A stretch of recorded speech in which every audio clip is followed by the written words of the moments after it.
भारत ने अरुणाचल प्रदेश के नक्शे को अपडेट किया है। 7 अगस्त को भारत ने अरुणाचल प्रदेश की 27 जगहों को सर्वे ऑफ इंडिया के आधिकारिक नक्शों में ऑफिशियली दर्ज यानी चिन्हित किया है।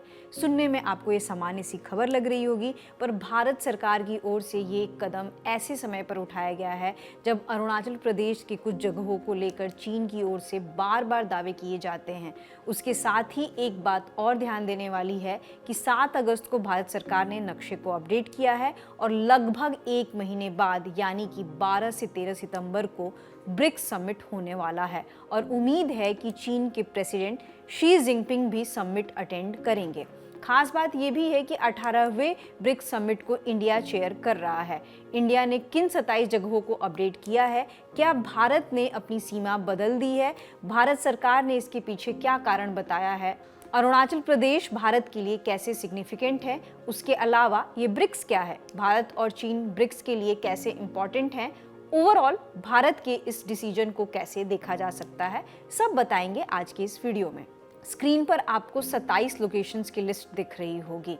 इनमें कुछ जगहें भारत चीन सीमा यानी कि लाइन ऑफ एक्चुअल कंट्रोल के पास है, कुछ 1962 के भारत चीन युद्ध से जुड़ी हैं और कुछ आज भी military and logistic point of view से इम्पॉर्टेंट है। जैसे एक जगह है लोंगजू, ये एलएसी के पास लोकेटेड है। साल 1959 में यहाँ भारत और चीन के बीच तनाव पैदा हुआ था।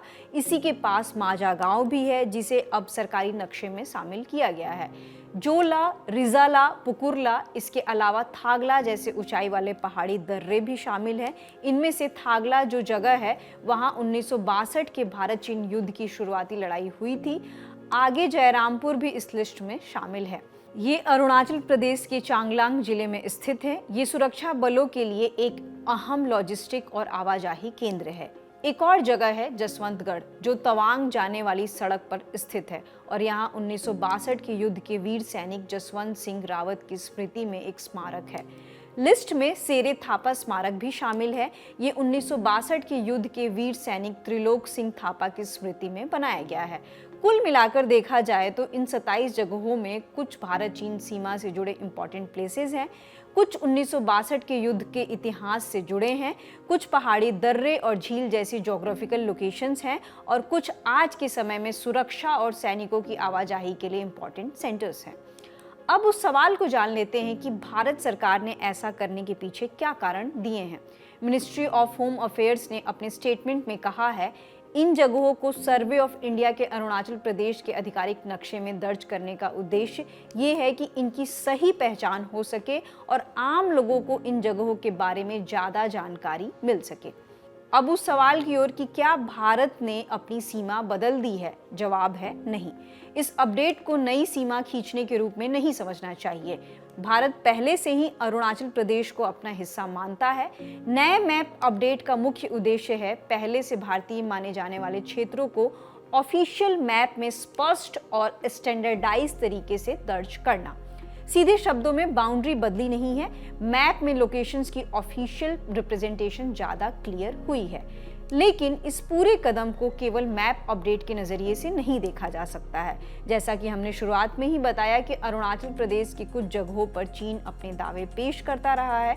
जैसे चीन अरुणाचल प्रदेश को जांगनान कहता है। इस कदम से भारत इनडायरेक्ट तरीके से ये बताना चाह रहा है कि ये दिखाए गए हिस्से भारत के हैं और इन सब का ऑफिशियल रिकॉर्ड भी भारत के पास मौजूद है।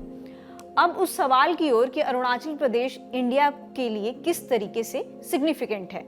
Research paper Arunachal Pradesh and national securities India security measures amidst border dispute with China के मुताबिक अरुणाचल प्रदेश भारत के लिए एक स्ट्रैटेजिक डिफेंस जोन है। अरुणाचल प्रदेश में इंडो चाइना बॉर्डर 1126 किलोमीटर है जो कि 12 जिलों को कवर करता है। लंबी सीमा क्षेत्र होने की वजह से किसी भी तनाव का सीधा असर भारत की राष्ट्रीय सुरक्षा पर पड़ सकता है। उसके साथ ही भारत सरकार यहाँ पर लगातार इंफ्रास्ट्रक्चर डेवलपमेंट कर रही है, जैसे वाइब्रेंट विलेज प्रोग्राम जिसके जरिए सीमा के गांवों में सड़क, बिजली और दूसरी सुविधाएं बढ़ाई जा रही है। इसका उद्देश्य ये भी है कि सीमा के गांव खाली ना हो और वहां लोगों की मौजूदगी बनी रहे। अब आप इस लिस्ट में देखेंगे तो उसमें एक जगह है जयरामपुर जो कि एक लॉजिस्टिक हब है। मतलब यहाँ से सैनिकों, ईंधन, हथियार और दूसरी जरूरी चीजों को पहुंचाने में मदद मिलती है। तो इस तरीके से हम देख सकते हैं कि सुरक्षा की नजर से अरुणाचल प्रदेश कितना इम्पोर्टेंट है। वीडियो की शुरुआत में हमने ब्रिक्स का जिक्र किया था। जानकारी के लिए आपको बताते चले कि ब्रिक्स दुनिया की कुछ बड़ी उभरती अर्थव्यवस्थाओं और विकासशील देशों का समूह है जो आर्थिक और अन्य महत्वपूर्ण मुद्दों पर मिलकर काम करते हैं। शुरुआत में ब्रिक्स का नाम B for Brazil, R for Russia, I for India और C फॉर चाइना देशों के नाम के पहले अक्षरों से बना था। बाद में 2010 में साउथ अफ्रीका भी शामिल हुआ और ब्रिक्स बन गया और Egypt, Ethiopia, Iran, United Arab Emirates और इंडोनेशिया जैसे देश भी इसके सदस्य अब बन गए हैं। भारत चीन को ट्विन पिलर ऑफ ब्रिक्स कहा जाता है। जैसे भारत ग्लोबल साउथ देशों को डेवलपमेंट की बात करता है, वैसे ही चीन डी-डॉलराइजेशन यानी कि इंटरनेशनल ट्रेड में अमेरिकी डॉलर पर डिपेंडेंसी कम करने की बात करता है।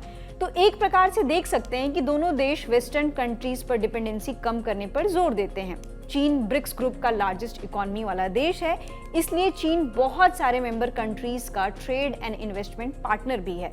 वहीं भारत बहुत तेजी से बढ़ने वाली अर्थव्यवस्थाओं में से एक है।